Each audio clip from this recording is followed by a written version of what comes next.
შეჯიბრი გუბეებში ტარებაზე უნდათ და მათ ყველაფრის უფლება აქვს. წავიდა.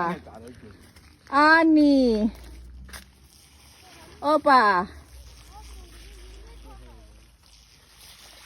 შემდეგი საბა ჩქარა წამოდი. საბა.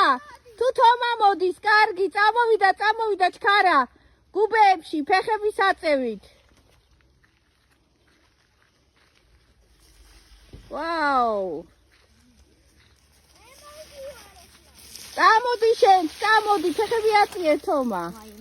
წამოვიდა საბაც. ხო, წადით ახლა შემდეგი კიდე არ უნდა გაჩერდეთ, დაბრუნდით.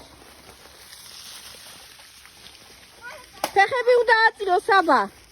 ფეხები უნდა აწიო სხვა გუბეში. ოპა, ოჩა. წავიდა საბა, დაბრუნდა ისევ და წამოდით ისევ.